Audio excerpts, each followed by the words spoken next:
So I desperately need a new workbench. Only problem is this is a production shop. If I spend 2 to 3 days working on building a new workbench, that's 2 to 3 days that I'm not building what I need to build to meet my deadlines and to get paid. So I think I came up with a quick and dirty solution that's going to work out just fine. So obviously it's time to get rid of this ugly old thing. I kind of just cobbled it together because it worked, and I've been kept using it and making it work all this time because I didn't want to take the time to build a workbench when I needed to be building other stuff on a workbench. But the day's finally come. This thing's almost getting dangerous, so time to replace it. So I'm not going to go over the details of assembly of this thing because it comes with directions. You can figure it out. The big question is, why am I going with these pre-built benches and modifying them instead of just building the ultimate workbench like you see all over YouTube? Well, it comes down to opportunity cost. And opportunity cost is the cost of doing one thing versus another. So, yeah, I could build the ultimate bougie workbench on YouTube, or I can do this, get things done quicker, and get back to work. Now, maybe you want to build the ultimate bougie, sweet workbench on YouTube, but I don't. I basically need to get things done. I have a full schedule, and I can knock this out in a couple of hours versus a couple of days. Obviously, I have the tools, I have the technology. I could build the ultimate bootylicious workbench that you see all over YouTube, but I'm doing this for time savings, but everyone's a little bit different. Maybe you do have a little bit more time. My schedule's absolutely packed right now, and I'm kind of behind on absolutely everything, but I need this workbench, and I need it now. It makes it much, much simpler for me to throw this together in what took roughly 3 hours, and that's with a couple phone calls from contractors and things like that, than to spend 2 to 3 days actually building a workbench. Plus there's the actual cost itself of building that ultimate workbench versus this. I'm in this for maybe $700, not counting my time, and let's say I charge $100 an hour, so there's another $300, so under $1,000 I get this done. Now, if it took me 16 hours to build it, I'm already at $1,600 plus all the material costs you have to factor in. So that's another factor as well. Once again, we have to come back to this opportunity cost again. As soon as I was done with this project, I was immediately on to another job, getting things done that actually pay me money. So not only is there the direct cost of the workbench, there's that opportunity cost as well. So if I took 2 days to do this and I could knock out 3 projects that paid, say, $2,000 in that 2 days, that technically means that ultimate workbench cost me an extra $2,000 that I could have made in that time. So those are sort of the things to consider. It's really important in business to look at all of these options before you make a decision. So what are the benefits of going the other way and building your own? Well, you're going to do exactly what you want. It's going to take a little more time, a little more money, but if you have those things, then this might be the route for you. You get all the storage in the world to do whatever you want to do, but the thing is, you might want to wait until you worked in your space for a while before you take that route. A lot of times you get in, you design what you think is perfect, then you actually start working and you realize that you made a big mess of it, and now you got to go back and change things. Sometimes it's better to start minimal, like I did on my planer table and like I'm doing here, and then figure out your space as you work and figure out your workflow as it's dictated to you. The nice thing about going with this design is that later on I can add cabinetry. I can personalize it to put the tools that I need there right now. And that's the beautiful thing about doing this sort of setup, is that you can go back and you can add things later that's going to make it perfect. Okay, am I the only one that has issues with these Milwaukee drills and their triggers? Like you saw right there, the thing wouldn't actually turn when I pulled the trigger. Every Milwaukee drill I've had has had that problem to some degree, on and off. Sometimes it's so bad you have to pull the battery out and put it back in. Other times you just pull it a few times and it starts. Kind of pisses me off, especially when you're installing a cabinet door and you're on a ladder and it's the first screw and you go to actually set it in there, you get everything lined up perfect and just nothing. Whole lot of nothing. Then you gotta start all over, get back on the ladder, do it again. It makes me really, really angry. Like the triggers, the whole thing of a drill. Like, get that right. Consistently. Please. Ran over. Here you're going to see me remove the stationary feet and put on the casters that are included with these workbenches, because for some reason I decided that the idea of being able to move this around easily was going to be a good idea. Foreshadowing. I regretted that. You'll see.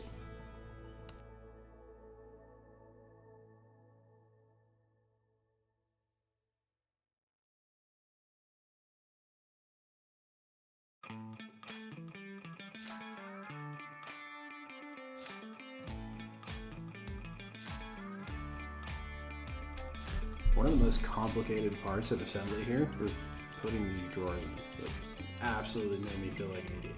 Don't know why it was so hard. I really struggled with all of these, like all four of them. I've installed a million drawers. I have no idea why I struggled so hard. Must have been because the camera's there. So I decided to spare you watching me assemble two of these, because it literally was the same thing, just twice, with all of the struggle with the drawers. But I have them both together now, and right in here is where I start to realize that I don't like the casters. I locked them all down, there was just too much movement, and I also realized that my floor is got a massive hump in the middle of it, right where the table saw meets these tables, and I knew I was going to have to do a ton of adjusting and a ton of shimming, and the casters just weren't going to work for that.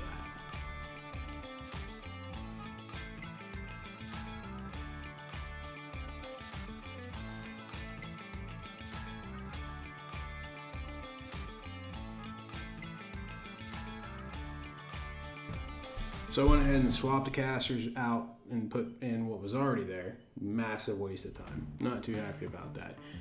Also, these things are 136 pounds each, so, you know, they're being stupid should hurt. I guess I should have just stuck with the original feet.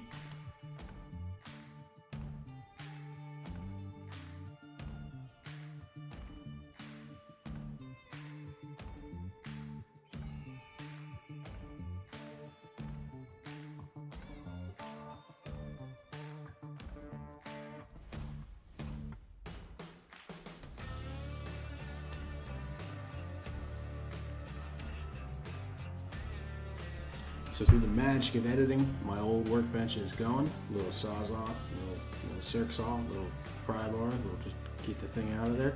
And now I'm starting to match these up to my table saw for the first time. And this is where the adjustable height is absolutely awesome. I'm a big fan of that part of the bench. So I decided to go for this black melamine that I got at Menards for my top. Mostly because I like black and I don't like looking at a white background on anything. But I have to say, this stuff is ridiculously heavy. The nice thing is that glue just kind of like scrapes right off of it. So it's actually fantastic for this purpose, but it's another backbreaker. And it's really going to kind of help weigh all this down so it doesn't move at all.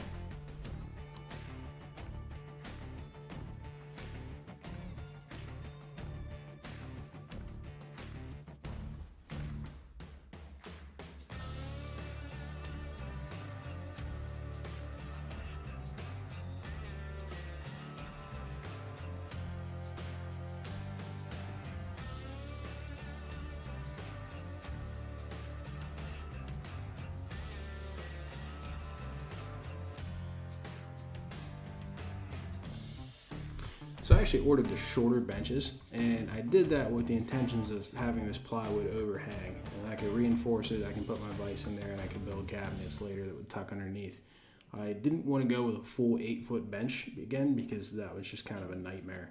It was too big for this space. So what you see me doing here is I'm actually measuring the space underneath where I'm going to cut my offcut. That's going to be my shelf for all of my stuff that goes below.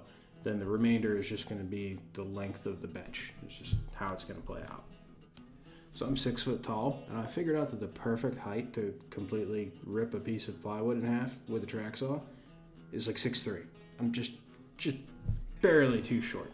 Need some longer arms.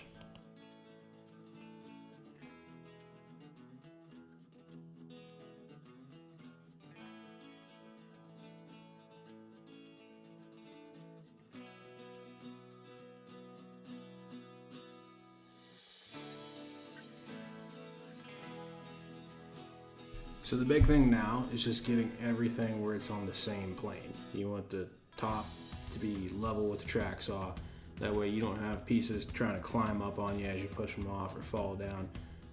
Everything's going to come nice and smooth. It's all going to line up perfectly. It's just, this is the steps that it takes to get there.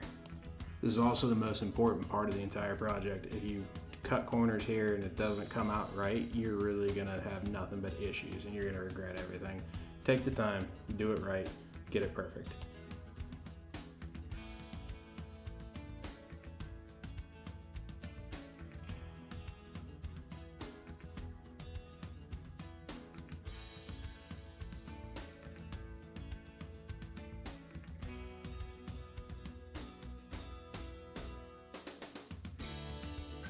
So here's where I discovered that I have that big hump in the floor.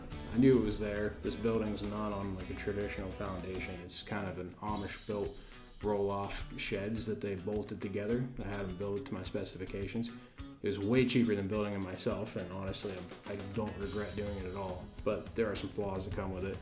So I had to get the air shim out to really kind of help move these. And as you can see, I slid a piece of 3/4 underneath there to really make up the distance. And I cut some blocks to go underneath the adjustable feet. These air shims though are worth every penny. Just go buy some, you won't regret it.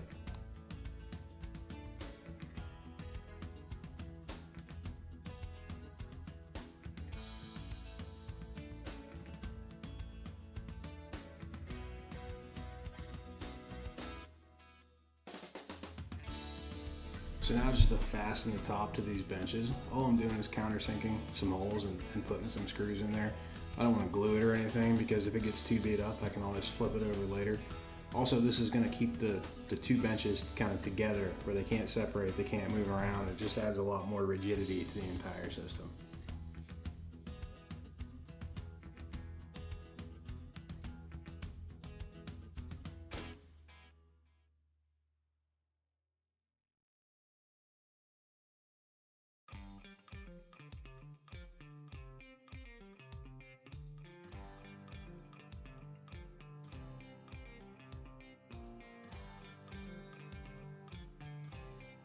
Really the last thing to do here is just to go ahead and reinforce the overhang. So I'm just taking a scrap piece of 3/4 I had laying around. I'm just going to attach that underneath, and then I'm going to go ahead and install my vise.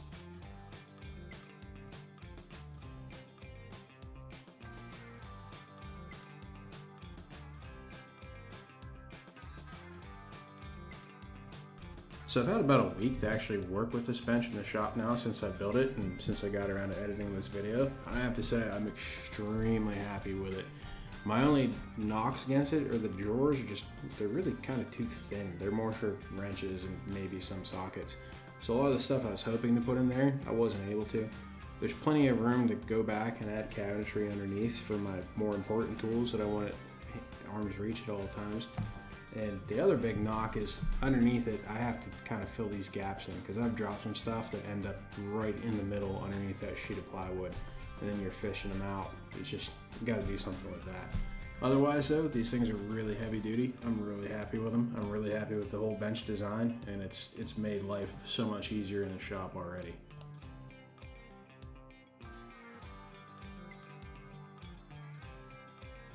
So that's a wrap on it. It's not the ultimate workbench, but it works, and that's the big thing. If you happen to take anything out of this, do me a favor, go ahead and like and subscribe and stick around for my next video. Thank you. Have a good night.